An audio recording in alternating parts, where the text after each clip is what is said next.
I was born here in this city, Kerman in Iran. It's a desert. It's difficult to plant here, but there is a garden. We had 250 living poets when I was born in a city of 300,000 people.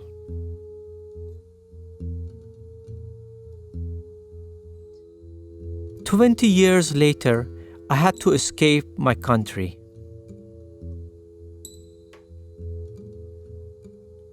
At sunrise, a smuggler loaded us into a small boat. 16 people, mostly activists and ex-political prisoners from Iran, crowded in a 14-foot fiberglass boat with a small motor. The Persian Gulf seemed endless and unknowable. A day before, at the same time, 9 voyageurs like us also escaped in an even smaller boat. They were hoping to reach any neighboring country as refugees. The storm waves crashed over the cheap fiberglass boat and destroyed it, leaving the passengers floundering in the open sea. 2 of these people drowned, and the 7 that survived were arrested by the Iranian government.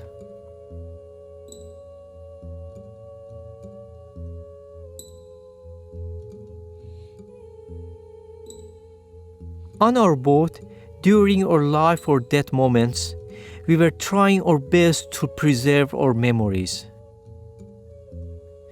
Our memories and imagination were the only baggage we could carry on this uncertain journey. Leaving our home behind, we placed ourselves at the mercy of the vast sea.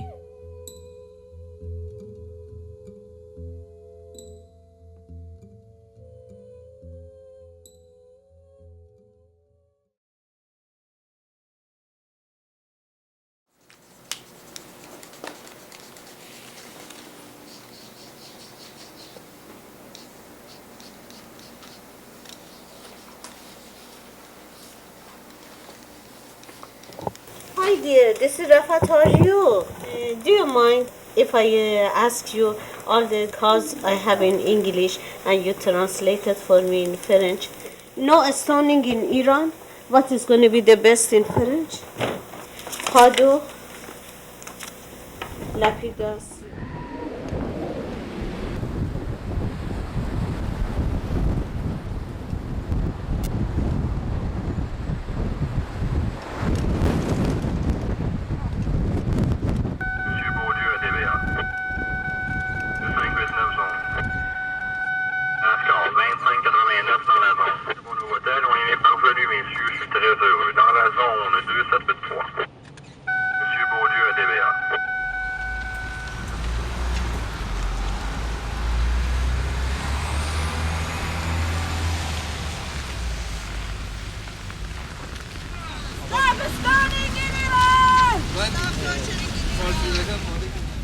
Tomorrow, the Islamic Republic of Iran has planned to stone to death an Iranian woman named Hajia in public.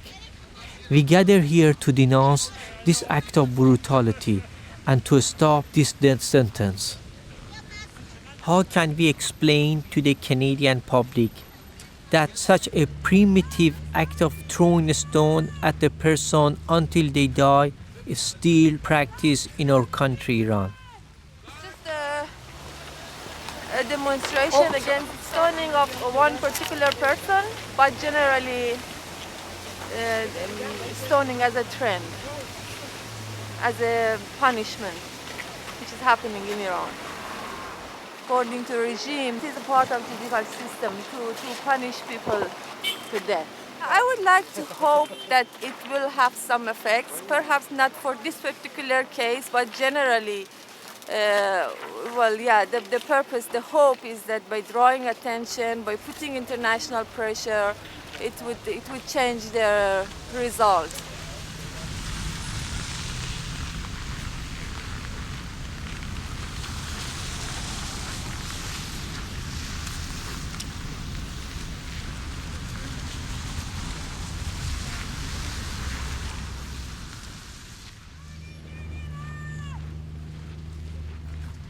It is shameful. How will people look at us? Standing in front of a university opposing the archaic law of stoning? Sometimes I wish I could lie. Why not just lie and tell people that these atrocities are not happening in my country? Instead, I can talk about our cultural achievements, good things. How did this happen? How did we end up with these Stone Age laws?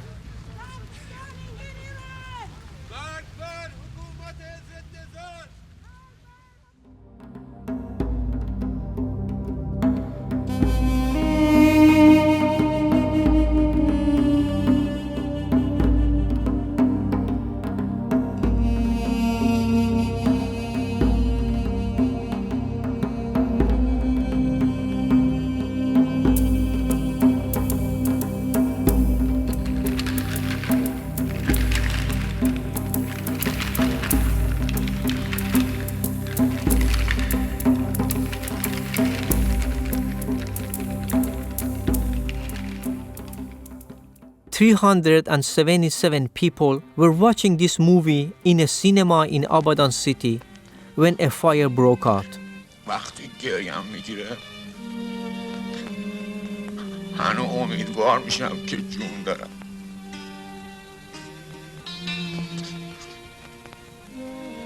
تو همیشه جون داری.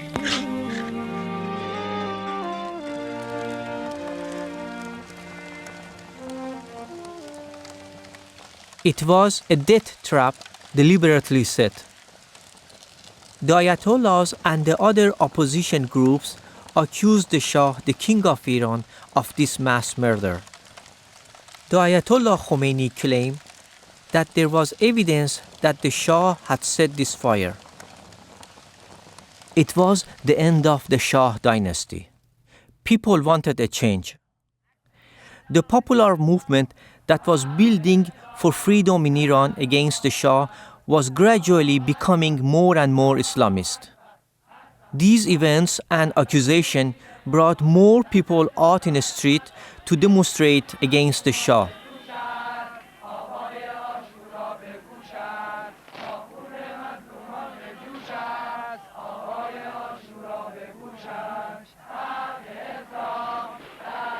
The Shah's army declared martial law. When groups of demonstrators went to the streets of Tehran, the king's army opened fire on them and killed 84 people.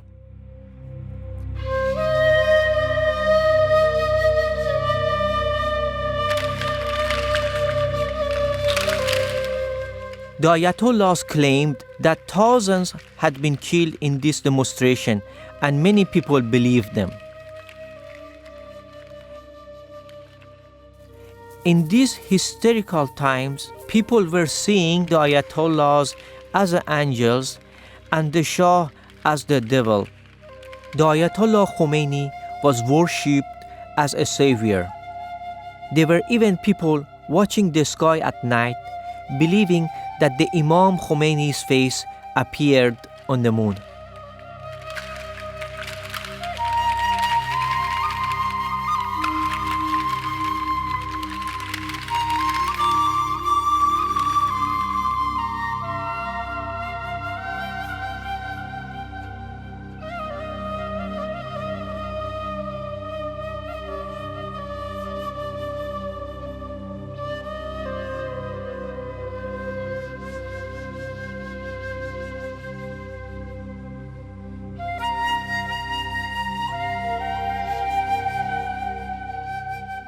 As all this was happening, my classes had already started. I was in grade 8. Soon our school was closed by the opposition forces. It was 1979 and the Islamic Revolution was in full force. In 4 months, the Ayatollah had established their power in Iran. Years later, we found out that the cinema in Abadan as well as another cinema were actually burned down by the Ayatollah's followers. These lies and manipulation were part of a strategy that the Ayatollah used, playing the victim card to gain support and legitimacy.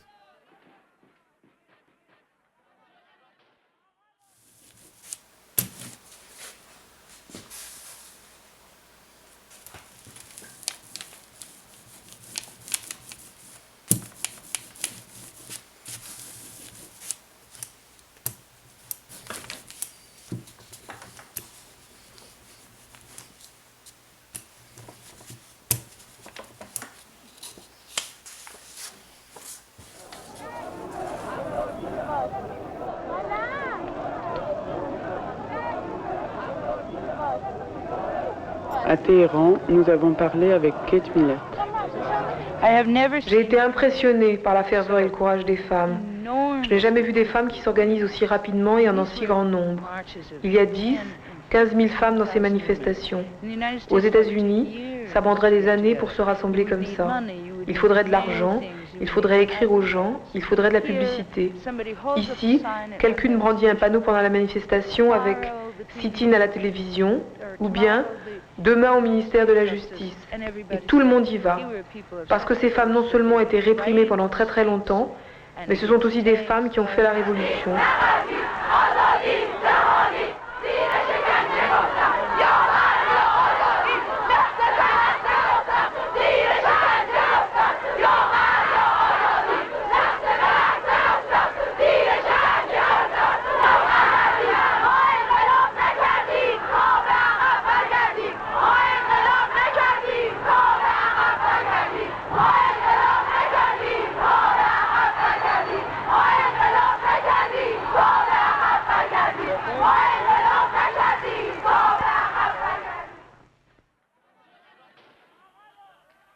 We had wishes and dreams for freedom, and we had our own form of resistance. The Islamic State also had its agenda to destroy these dreams. A year and a half after the revolution, they created what they called the Islamic Cultural Revolution by closing all Iranian universities, killing more than 35 people. But much worse was to come.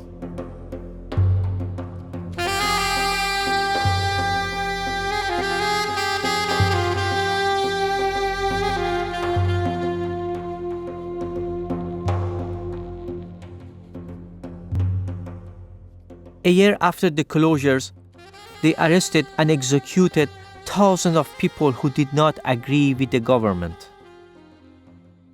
Among the first people to be executed was Sayyid Sultanpur, a poet, playwright, and activist. They arrested him on his wedding night.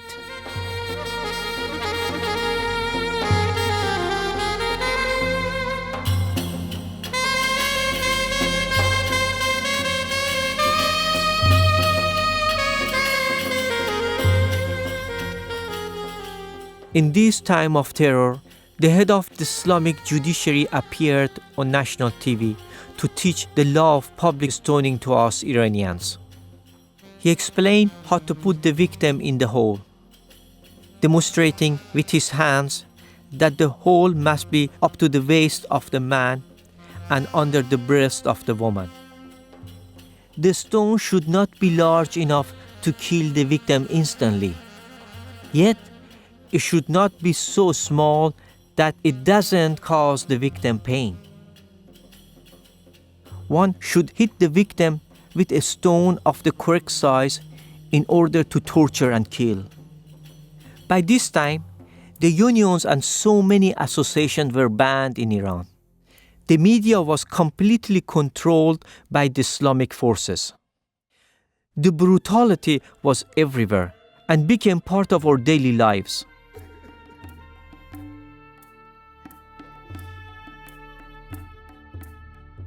Here is a picture in black and white of my mom wearing her nice dress. It used to hang in our hallway. Since I was a kid, I'd always dreamt of coloring in the flowers of her dress.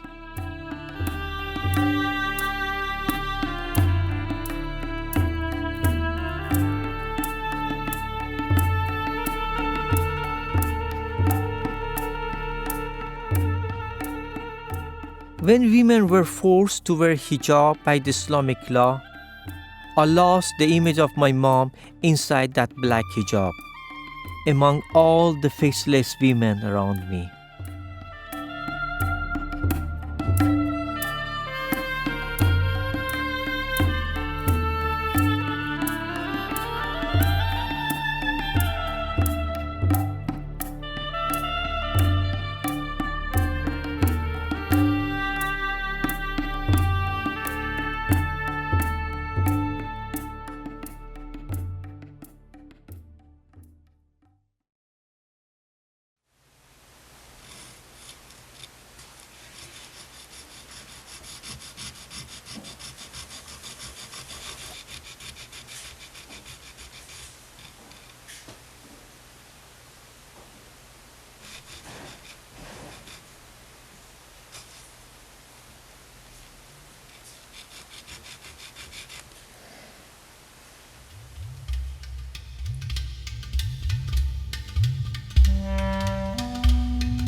It is 1983.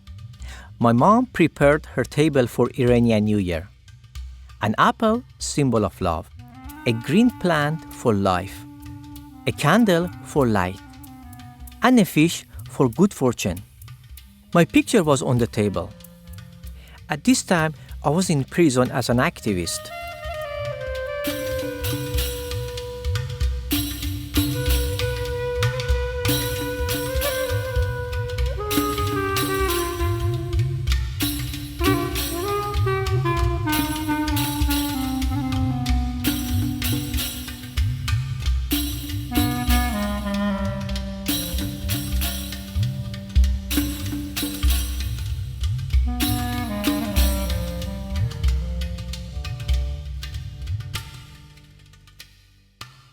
In this prison, the regime had a system in place to break the prisoner's body and mind.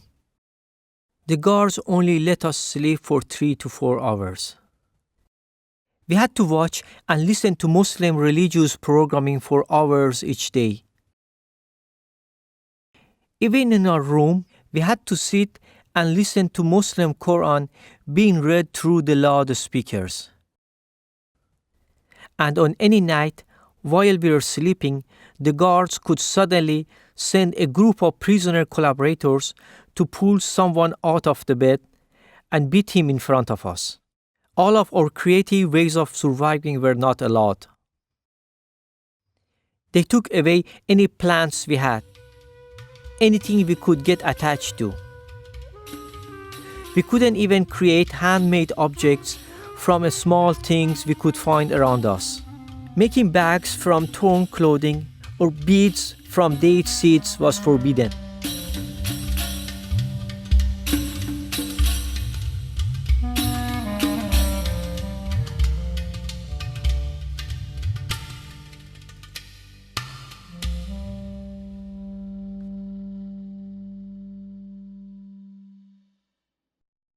Makhmalbaf was experienced at hunting and arresting activists for the Iranian Islamic Intelligence Service.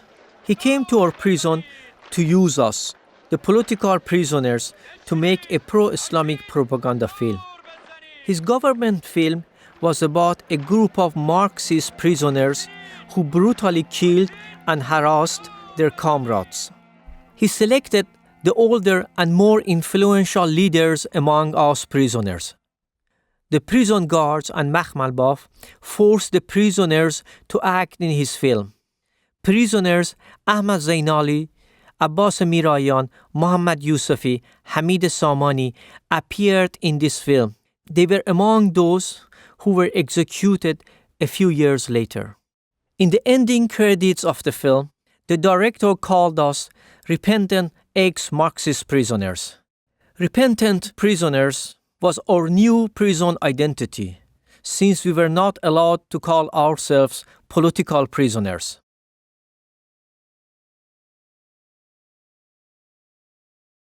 When I got out of prison, I was walking in Shiraz, one of the historical cities of Iran.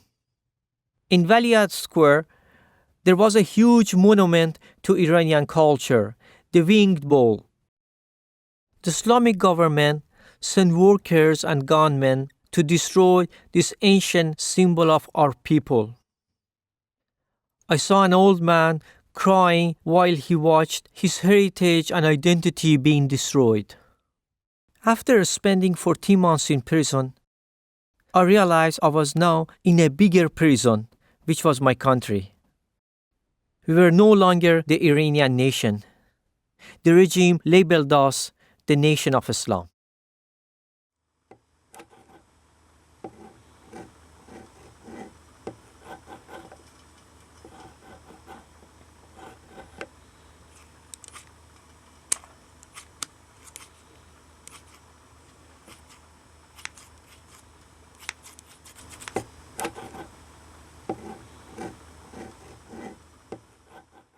Tavallali, my painting teacher, he asked us to make a paintbrush with a lock of our hair. With this brush, he wanted us to have the ability to express ourselves with liberty and courage and not worry about the outcome. He was arrested and imprisoned because he drew sketches of Ayatollahs in the form of vultures. He could no longer work in Iran, so he left the country for Europe, where he lived in exile. Kaveh was another one of my painting teachers. He was fired from his teaching job at the art center because he was not a devoted Muslim. In order to survive, he was forced to paint Iranian Islamic propaganda on the walls of our city, images of the Ayatollahs of Iran. My other teacher was Shahram. He was in prison for 2 years where he was tortured. He left the country too. And he still is painting today.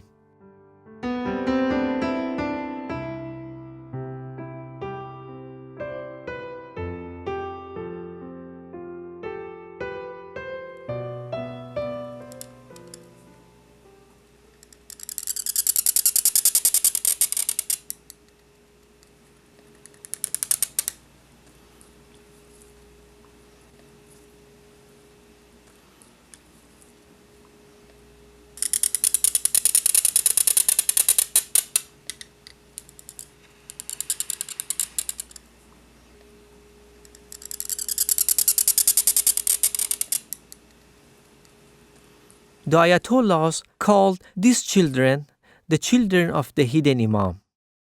The regime wanted to create a completely Islamic society. They wanted many more babies born and trained for this plan. The population grew up rapidly in the first decade of Islamic rule, while the government was busy getting rid of the older generation with all manner of atrocities. The government exported their atrocities far beyond their borders, silencing dissident voices by sending their assassins around the world.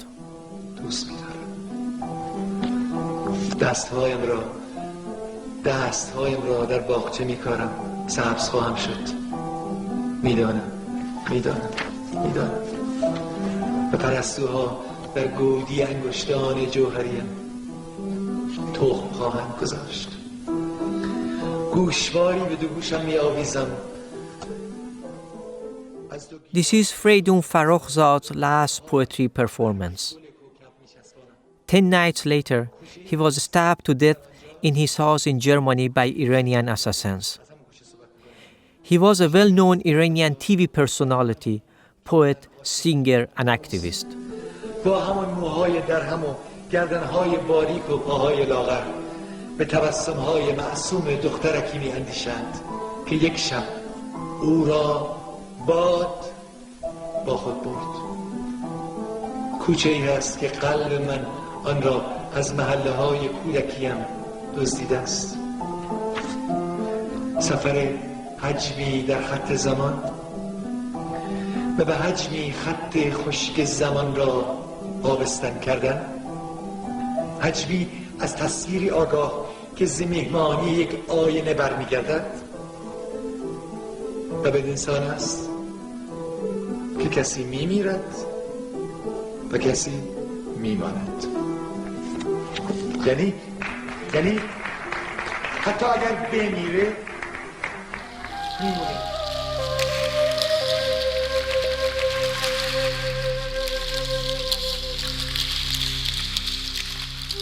But these young people, whom the regime tried to train and label the children of the hidden imam, are one after the other creatively raising their voices in protest against the Iranian Islamic government.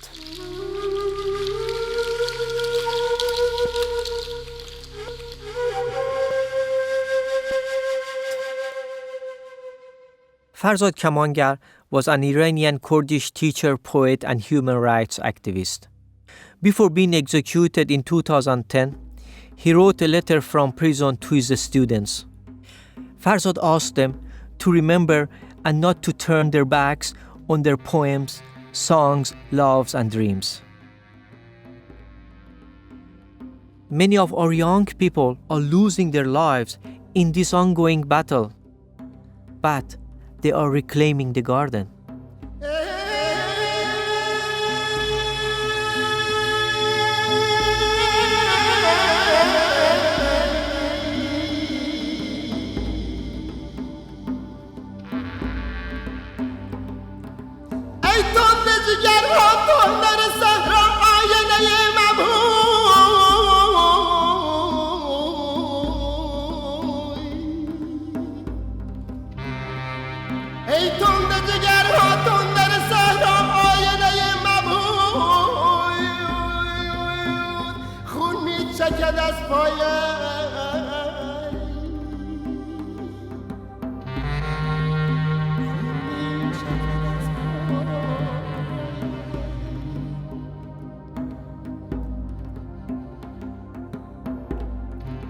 ای ره گذران افتاده سری در میدان،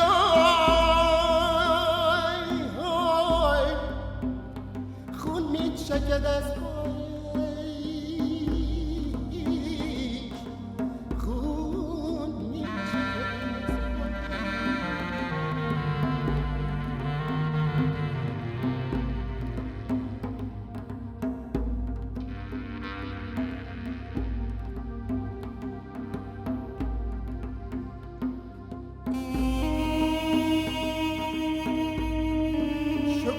در آسام می افتد، موسم سرسام می گیرد، مسیح از درخت می افتد، صلیب جزام می گیرد.